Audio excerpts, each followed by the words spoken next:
अजीत पवार का मृत्यु हत्या था या फिर कोई और साजिश? देखिए, महाराष्ट्र के उप मुख्यमंत्री थे अजीत पवार। आज सुबह उनकी हत्या करा दी गई है और उस हत्या को एक विमान दुर्घटना की शक्ल दे दिया गया है। तो इस हत्या में मतलब भाजपा के बड़े बड़े राम भक्त लोग शामिल हैं। देखिए, ये आज सुबह 8:45 बजे की घटना है। जो डिप्टी सीएम थे महाराष्ट्र के अजीत पवार, वो एक छोटे विमान से जा रहे थे बम्बई से बारामती के ही वो रहने वाले थे। और जब विमान बिल्कुल उतरने वाला था हवाई अड्डे पर, उसी समय विमान दुर्घटनाग्रस्त हो गया, उसमें आग लग गई और 5 लोग सवार थे, 5 के 5 मारे गए। अब विमान जिस कंपनी का था, उस कंपनी का कहना है कि दुर्घटना की वजह लो विजिबिलिटी थी। मतलब हवाई अड्डे पर इतना ज़्यादा कुहासा और कोहरा था कि पायलट को साफ साफ दिखाई नहीं दिया और हवाई जहाज दुर्घटनाग्रस्त हो गया। और फिर इसकी जांच तो होगी जैसी होती है। लेकिन मैं बता दूं दर्शकों को अजीत पवार के बारे में, ये शरद पवार के भतीजा थे। शरद पवार बहुत बड़े नेता हैं, बहुत कद्दावर नेता महाराष्ट्र के।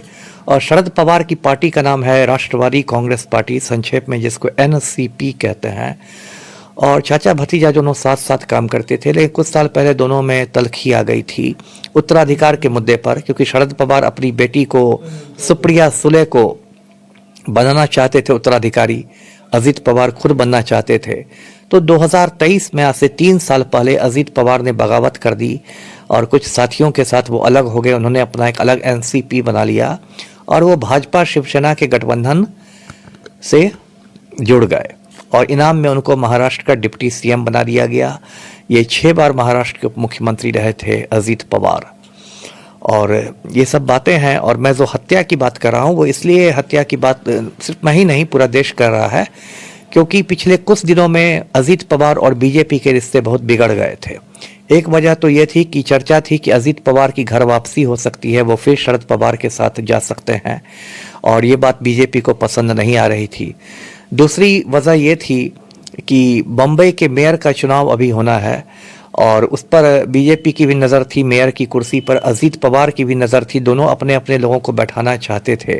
तो इसको लेके एक तनातनी थी भाजपा और अजीत पवार के बीच में।